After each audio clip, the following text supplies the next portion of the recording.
ಮಾಡಿದ್ದೇವೆ ಮತ್ತು ಎಲೆಕ್ಟ್ರಾನಿಕ್ ಸಭೆ ಕೂಡ ಸಭೆ ಮಾಡ್ತಾ ಇದ್ದೀವಿ. ಸಭೆಯ ಮುಖಾಂತರ ಅಭ್ಯರ್ಥಿ ಪರಿಚಯ ಮಾಡಬೇಕು, ನಿಮ್ಮ ಜೊತೆ ಪರಿಚಯ ಮಾಡಿಕೊಳ್ಬೇಕು. ಭವಿಷ್ಯದಲ್ಲಿ ಜೊತೆ ಕೆಲಸ ಮಾಡಲಿಕ್ಕೆ ಉದ್ದೇಶ. ಈಗಾಗಲೇ ಪ್ರಿಯಾಂಕಾ ಅವರು ಕಳೆದ 4-5 ವರ್ಷಗಳಿಂದ ಸಮಾಜ ಸೇವೆಯಲ್ಲಿ ನಮ್ಮನ್ನು ಕೊಟ್ಟಿದ್ದಾರೆ. ಅದು ಕೋವಿಡ್ ಇರಬಹುದು, ಪ್ರವಾಹ ಇರಬಹುದು, ಸಾಮಾಜಿಕ ಸೇವೆ ಇರಬಹುದು, ಇನ್ನಿತರ ಹಲವಾರು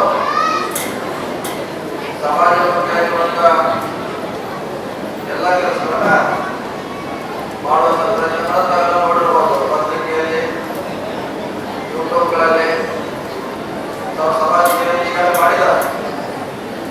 ಇನ್ನೊಂದು ಪಕ್ಷ ಅವಕಾಶ ಕೊಟ್ಟಿದೆ ಅವರಿಗೆ. ಕಾಂಗ್ರೆಸ್ ಪಕ್ಷದ ಅಭ್ಯರ್ಥಿಯಾಗಿ ನಮ್ಮೆಲ್ಲರ ಆಶೀರ್ವಾದ ಮತಗಳ ಮೂಲಕ ಕೇಳಲಿಕ್ಕೆ ನಾವು ಎಲ್ಲ ಮುಖಂಡರು ಅಧ್ಯಕ್ಷ ಕೂಡ ಇವಾಗ ಶಶಿಕಾಂತ್ ಅವರು ಬಂದಿದ್ದೇವೆ. ನಾವು ಆಶೀರ್ವಾದ ಮಾಡಿದ್ರೆ ಖಂಡಿತವಾಗಿ ಸ್ಥಳೀಯವಾಗಿ ಮಾಡೋರ ಜೊತೆ ನಮ್ಮ ಜೊತೆ ಕೂಡ ಈ ಭಾಗದ ಅಭಿವೃದ್ಧಿ ಮಾಡಲಿಕ್ಕೆ ಖಂಡಿತವಾಗಿ ಅವರು ಪ್ರಯತ್ನ ಮಾಡ್ತಾರಂತ ಅವ್ರ ಪರವಾಗಿ ನಾವೆಲ್ಲ ಮಾಡ್ತಾ ಇದ್ದೀವಿ. ನಾವೆಲ್ಲ ವಿಶೇಷವಾಗಿ ಗ್ಯಾರಂಟಿಗಳ ಮಹಿಳೆಯರ ಗ್ಯಾರಂಟಿಗಳನ್ನ ನೀವೆಲ್ಲ ಮನೆ ಮನೆ ಮುಗಿಸ್ಬೇಕು. ಸಿದ್ದರಾಮಯ್ಯ ಸರ್ಕಾರ ಮಹಿಳೆಯರ ಸಬಲೀಕರಣಕ್ಕೆ 5 ಗ್ಯಾರಂಟಿಗಳನ್ನ ಕೊಟ್ಟಿದೆ. ಅದು ಹಿಂದೆ ನಮ್ಮ ವಿಧಾನಸಭಾ ಚುನಾವಣೆಯಲ್ಲಿ ನಾವು ಭರವಸೆ ಕೊಟ್ಟಿದ್ದೇವೆ. ನಮ್ಮ ಸರ್ಕಾರ ಅಧಿಕಾರ ಬಂದ್ರೆ 5 ಗ್ಯಾರಂಟಿಗಳನ್ನ ವಿಶೇಷವಾಗಿ ಮಹಿಳೆಯರಿಗೆ ಕೊಡ್ತೀವಿ.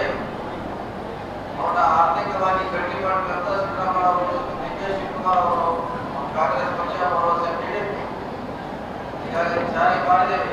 ಬಸ್ನಲ್ಲಿ ಉಚಿತ ಪ್ರಯಾಣ ಇರಬಹುದು, 2,000 ರೂಪಾಯಿ ಗೃಹಲಕ್ಷ್ಮಿ ಇರಬಹುದು, ಇನ್ನೊಂದು ದಿನ ಉಚಿತವಾಗಿ ಸರಳವಾಗಿ ಮಾಡುವಂಥ ಪ್ರಯತ್ನ ಸಿದ್ದರಾಮಯ್ಯ ಸರ್ಕಾರ ಮಾಡಿದ್ದಾರೆ.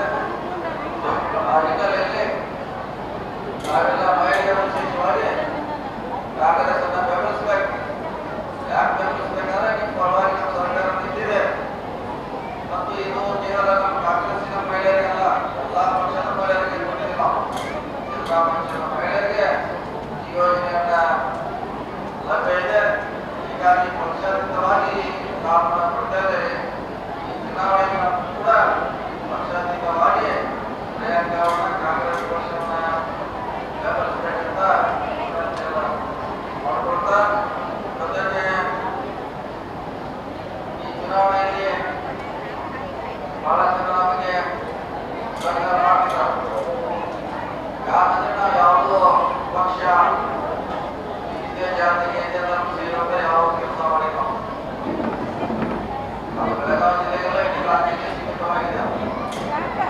ಹೀಗಾಗಿ ಚುನಾವಣೆ ಬಹಳ ಜನ ಬೇರೆಯವರು ಕೂಡ ನಮ್ಗೆ ಸಪೋರ್ಟ್ ಮಾಡ್ತಾ ಇದ್ದ ಕಾರಣಕ್ಕೆ ನಾವು ಇದೇ ಅವರಿಗೆ ಮಾಡಿದಂಥ ಉಪಕಾರ ಅವರು ಕೂಡ ಮಾಡಿದ ಅರ್ಧ ಮಂದಿ ತೆಗೆದುಕೊಂಡು ಚುನಾವಣೆ ಮಾಡಿ ಪಾಟೀಲ್ ನೇತೃತ್ವದಲ್ಲಿ ಚುನಾವಣೆ ಆಯಿತು. ಆ ದೇಶದ ಕಾರ್ಯಕ್ರಮಕ್ಕೆಲ್ಲ ಬರ್ತಾಯಿದ್ರು. ಅದನ್ನ ಸದರಿ ಚುನಾವಣೆ ನಾಳೆ ಮಾತ್ರ ಒಂದು ಸ್ವಾಗತ ಮಾಡಿ ಆ ಪಕ್ಷಕ್ಕೆ ಹೆಚ್ಚಿನ ಮತಗಳನ್ನು ಕೊಡಲಿಕ್ಕೆ ನೀವೆಲ್ಲ ಪ್ರಯತ್ನ ಮಾಡಿದಾಗ ಆ ಶ್ರೇಯಸ್ಸು ನಮ್ಮ ಹುದ್ದೆಯಲ್ಲಿ ವಿಧಾನಸಭೆ ಎಲ್ಲ ಕಾಂಗ್ರೆಸ್ ಪಕ್ಷದ ಕಾರ್ಯಕ್ರಮಕ್ಕೆ ಆ ಶ್ರೇಯಸ್ಸ ಹೋಗಬೇಕನ್ನೋ ಮಾತನ್ನ ಸಂಬಂಧಪಟ್ಟ ಹೇಳ್ತಾ, ಜೊತೆಗೆ ಮೋದಿಯವರ 10 ವರ್ಷಗಳ ವೈಫಲ್ಯಗಳನ್ನು ಹೇಳಬೇಕು. 10 ವರ್ಷಗಳಿಂದ ಏನೇನು ಭಾಷಣ ಮಾಡಿದ್ರೆ ಅದೆಲ್ಲ ಒಂದ್ಸಾರಿ ರಿಪೀಟ್ ಮಾಡಬೇಕು. ಮೊಬೈಲ್ ಇದೆಯಲ್ಲ, ಮೋದಿಯವರ ಭಾಷಣ ನದಿ ಜೋಡಣೆಯಿಂದ ಪ್ರಾರಂಭ ಆಗ್ತದೆ. ನದಿ ಜೋಡಣೆಗಳಿಂದ ಗಂಗಾ ನದಿಯಿಂದ ಕೃಷ್ಣಾ ನದಿಗೆ ನೀರು ಕುಡ್ಕೊಂಡಿದ್ದ ಬಿಜೆಪಿಯವರ ವಾಗ್ದಾನ ಇದು. ಅಲ್ಲಿಂದ ಹೇಳಿದ ಪ್ಲೇಟ್ ಟ್ರೈನ್ ಬರಲಿಲ್ಲ. 15 ಕೋಟಿ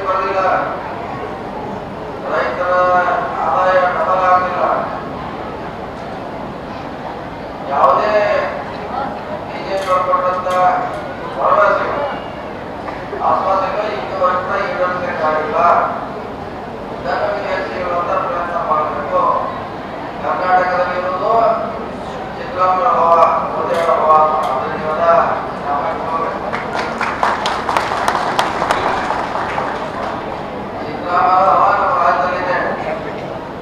ಬಹಳ ಮಂದಿ ಹೇಳ್ತಾರೆ ಮೋದಿ ಅವರ ಹವಾ ನಮ್ಮ ಕರ್ನಾಟಕದಲ್ಲಿ ಎಲ್ಲೂ ಕಾಣ್ತಾ ಇಲ್ಲ. ಅದು ಕಾಂಗ್ರೆಸ್ಸಿನ ಹವಾ ಇದೆ, ನಮ್ಮ ಅಭ್ಯರ್ಥಿಗಳ ಹವಾ ಇವತ್ತು ನಡೀತಾ ಇದೆ. ಅದನ್ನೆಲ್ಲ ಪ್ರಚಾರ ಮಾಡಿ ಅವ್ರ ಗೆಲುವಿನ ಹೆಚ್ಚಾಗಿ ಹೇಳಿ ಎಲ್ಲೆಲ್ಲಿ ಹೇಳಿದ್ರು ನೀವು ಅರ್ಥ ಕೆಲಸ ಮಾಡಿದಾಗ ನೀವೆಲ್ಲ ಹೇಳುವಂತ ಪ್ರಯತ್ನ ನಮ್ಮ ಪಕ್ಷದ ಕಾರ್ಯಕರ್ತ ಮನೆ ಮನೆ ಹೋಗ್ಬೇಕು, ಗ್ಯಾರಂಟಿಗಳ ಬಗ್ಗೆ ಹೇಳ್ಬೇಕು, ಬಿಜೆಪಿಗೆ ವೈಫಲ್ಯಗಳನ್ನ ಹೇಳ್ಬೇಕು, ನಮ್ಮ ಸರ್ಕಾರದ ಸ್ವಾಧೀನವನ್ನ ನಾವು ಕೆಲವು ಮಾತ್ರ ಪ್ರಿಯಾಂಕವನ್ನ ಗೆಲ್ಲಿಸಬೇಕು. ವಿಶೇಷವಾಗಿ ಮಹಿಳೆಯರಿಗೆ ಜೀವನದಲ್ಲಿ ಭಾಗವಹಿಸಬೇಕಲ್ಲ, ಮಹಿಳೆಯರು ಕೂಡ ಹೆಚ್ಚು ಭಾಗವಹಿಸುವಂತ ಕಾಂಗ್ರೆಸ್ಸಿಗೆ ಒಂದು ಶಕ್ತಿ ಕೊಡಬೇಕು. ನಿಮ್ಮ ಪರವಾಗಿ ವರ್ಷವನ್ನ ಬಲಿಷ್ಠಗೊಳಿಸಬೇಕು, ಗಟ್ಟಿಗೊಳಿಸಬೇಕು ಜವಾಬ್ದಾರಿ ಆಗಿದೆ. ಆ ಹಿನ್ನೆಲೆಯಲ್ಲಿ ಸಿದ್ದರಾಮಯ್ಯ 2 ಬಾರಿಗೆ ಮುಖ್ಯಮಂತ್ರಿ ಆದಾಗ ಅವರಿಗೆ ಅದು ಕೆರೆ ಇರ್ಬೋದು, ಬೆಳಗಾವಿ ಜಿಲ್ಲೆಯಲ್ಲಿ ಕೆರೆ ತುಂಬು ಯೋಜನೆ ಅತ್ಯಂತ ಯಶಸ್ವಿ ಮಾಡಿದೆ, ಕೃಷಿ ಹೊಂಡ ಮಾಡಿದೆ, ರಸ್ತೆಗಳ ಮಾಡುವಂತ ಪ್ರಯತ್ನ ಮಾಡಿದೆ, ನೀರಾವರಿ ಯೋಜನೆಗಳನ್ನ ಮಾಡುವಂತ ಪ್ರಯತ್ನ ಸಿದ್ದರಾಮಯ್ಯ ಸರ್ಕಾರ ಕಾಂಗ್ರೆಸ್ನ ಸರ್ಕಾರ ಮಾಡುವಂತ ಪ್ರಯತ್ನವನ್ನು ಮಾಡಿದೆ. ನಾವು ಕೂಡ ಒಂದ್ ವೇಳೆ ಪ್ರಿಯಾಂಕಾ ಆಶೀರ್ವಾದ ಮಾಡಿದ್ರೆ ಬಹಳಷ್ಟು ಯೋಜನೆಗಳು ಉದ್ದೇಶಗಳಿದೆ, ಕೃಷಿಗಳಿದೆ, ಜನಗಣಮನೆಯಲ್ಲಿ ಮಾಡುವಂತ ಅವಕಾಶ ಪ್ರಿಯಾಂಕಾ ಜಾರಕಿಹೊಳಿಗೆ ನಾವು ಕೊಡಬೇಕು. ಅತ್ಯಂತ ಹೆಚ್ಚು ನೀಡನ್ನ ಈ ಸಾರಿ ನಾವು ಟಿಕೆಟ್ ಮಾಡ್ತಿಲ್ಲ, ಕಾರ್ಯಕ್ರಮ ಮನೆ ಮನೆಗೆ ಹೋಗಿ ಪ್ರಿಯಾಂಕಾ ಅವರ ಸೋಷಿಯಲ್ ಇರ್ಬೋದು, ಸಿದ್ದರಾಮಯ್ಯ ಅವರ ಕೆಲಸ ಇರ್ಬೋದು, ಬಿಜೆಪಿ ಅವರ ವೈಫಲ್ಯಗಳನ್ನ ಹೇಳುವಂತ ಪ್ರಯತ್ನ ಮಾಡಿ, ಜೊತೆಗೆ ಸಂಸದರ ಅವರ ವೈಫಲ್ಯಗಳನ್ನು ಕೂಡ ಹೇಳಬೇಕಾಗಿದೆ. 5 ವರ್ಷದಲ್ಲಿ ನಾವು ಮಾಡಿದರೆ ಟೂರಿಂದ ಅವ್ರು ಭೇಟಿ ಕೊಟ್ಟಿದ್ರೆ ಕೂಡ ನೀವು ಅದನ್ನು ಅಡುಗೆ ಮಾಡಬೇಕಾಗಿದೆ. ಅದನ್ನೆಲ್ಲ ನಮ್ಮ ಕಾರ್ಯಕ್ರಮ ಮಾಡಿ ಮತ್ತು ಪ್ರಿಯಾಂಕಾ ಅವರು ಒಂದು ಜೆ.ಪಿ. ಪಾಟೀಲ್ ಅವರು ಜಿಲ್ಲಾ ಪಂಚಾಯತಿ ಮುಖ್ಯ ಹೆಡ್ಕ್ವಾರ್ಟರ್ ಮಾತ್ರ ಅವರು ಎಲ್ಲ ಕಡೆ ಹೋಗಬೇಕು. ಪ್ರಿಯಾಂಕಾ ಅವರು ಮತ್ತು ಸಿದ್ದೇಶ್ವರು ಜಿಲ್ಲಾ ಪಂಚಾಯತಿ ಜಿಲ್ಲಾ ಪಂಚಾಯತ್ ಹೆಡ್ಕ್ವಾರ್ಟರ್ಗೆ ಅವರು ಅಲ್ಲಿ ಕೂಡ ಪ್ರಚಾರ ಸಭೆ ಮಾಡ್ತಾರೆ. ಅಲ್ಲಿ ಕೂಡ ಬಂದು ನಿಮ್ಮ ಜೊತೆ ಅವ್ರ ವಿಚಾರಗಳನ್ನ ಹಂಚ್ಕೊಳ್ತಾರೆ ಅಂತ ಹೇಳುವಂತ ಒಟ್ಟಾರೆ ಇವರು ಒಳ್ಳೆಯ ಅವಕಾಶ ಇದೆ. ನಮ್ಮ ಪಕ್ಷಕ್ಕೆ ನಮಗೆಲ್ಲ ನಾವು ಹೆಚ್ಚು ಮತಗಳನ್ನ ಕೊಡುವ ಮೂಲಕ ಕಾಂಗ್ರೆಸ್ ಅನ್ನ ಜಯಬಾರಿಯನ್ನು ಭಾರತದಲ್ಲಿ ಕನ್ನಡಿಗರ ಮೆಚ್ಚಿನ ನಿಮ್ಮ ನ್ಯೂಸ್ 18 ಕನ್ನಡ ಈಗ ವಾಟ್ಸ್ಆಪ್ನಲ್ಲಿಯೂ ಲಭ್ಯ. ಕರ್ನಾಟಕ ಮತ್ತು ದೇಶ ವಿದೇಶದ 360 ಡಿಗ್ರಿ ಸುದ್ದಿ ವಿವರವನ್ನ ನೀವು ನಿಮ್ಮ ಕೈ ಬೆರಳುಗಳಲ್ಲಿಯೇ ಪಡೆಯೋದಿಕ್ಕೆ ಈ QR ಕೋಡ್ ಅನ್ನ ಸ್ಕ್ಯಾನ್ ಮಾಡಿ. ನಮ್ಮ ಚಾನೆಲ್ ಅನ್ನ ಫಾಲೋ ಮಾಡಿ, ನೋಟಿಫಿಕೇಶನ್ ಆನ್ ಮಾಡಿ.